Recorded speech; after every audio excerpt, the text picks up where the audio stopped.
کہ ابو جہل پر بھی، ابو لہب پر بھی، نمرود پر بھی، فرعون پر بھی، قارون پر بھی 400 سال تک فرعون زندہ رہا، اس کے سر کو درد تک نہیں ہوا۔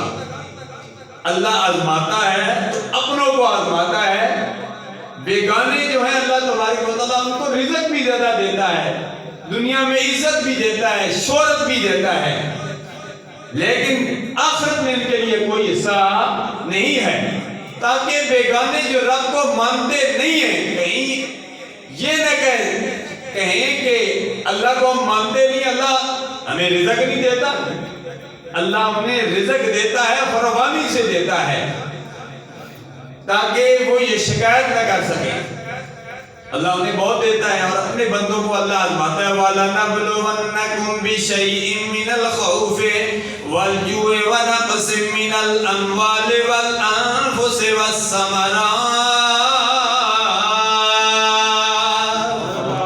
اللہ فرماتے ہیں میں اپنے بندوں کو آزماتا ہوں، ایک چیز سے نہیں آزماتا، مختلف طریقوں سے میں آزماتا ہوں۔ میں کبھی پھلوں کی کمی سے آزماتا ہوں، کبھی اولاد کی کمی سے آزماتا ہوں، کبھی نفس کی کمی سے آزماتا ہوں۔ اللہ فرماتا ہے مختلف انداز میں آزماتا ہوں۔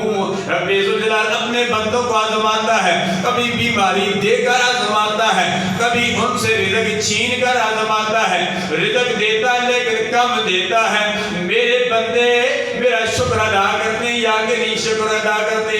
اللہ اللہ اللہ کے وہ بندے بھی ہیں جو بیماری کی عالم میں بھی اللہ کا شکر ادا کرتے ہیں، جب صحت ہوتی ہے تب بھی اللہ کا شکر ادا کرتے ہیں، مفلسی کی صورت میں بھی اللہ کا شکر ادا کرتے ہیں، چلتے پھرتے ہر وقت اللہ کا شکر ادا کرتے ہیں۔ اللہ اللہ حضرت ایوب علیہ السلام بھی تھے، لوگ کہتے ہیں ان کے جسم میں کیڑے پڑ گئے، نہیں نہیں، اللہ کے نبی کے متعلق یہ ہم الفاظ نہیں کہہ سکتے، یہ ادب کے خلاف ہے۔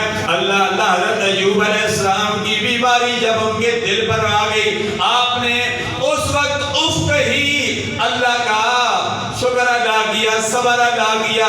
رب ذوالجلال نے فرمایا اے میرے پیارے پیغمبر، اے ایوب علیہ السلام، آپ کو بیماری نے گھیر لیا، سارا جسم آپ کا سارا جسم بیمار ہے، آپ نے اف نہیں کی، جب دل تک بیماری پہنچی آپ نے اف کہی۔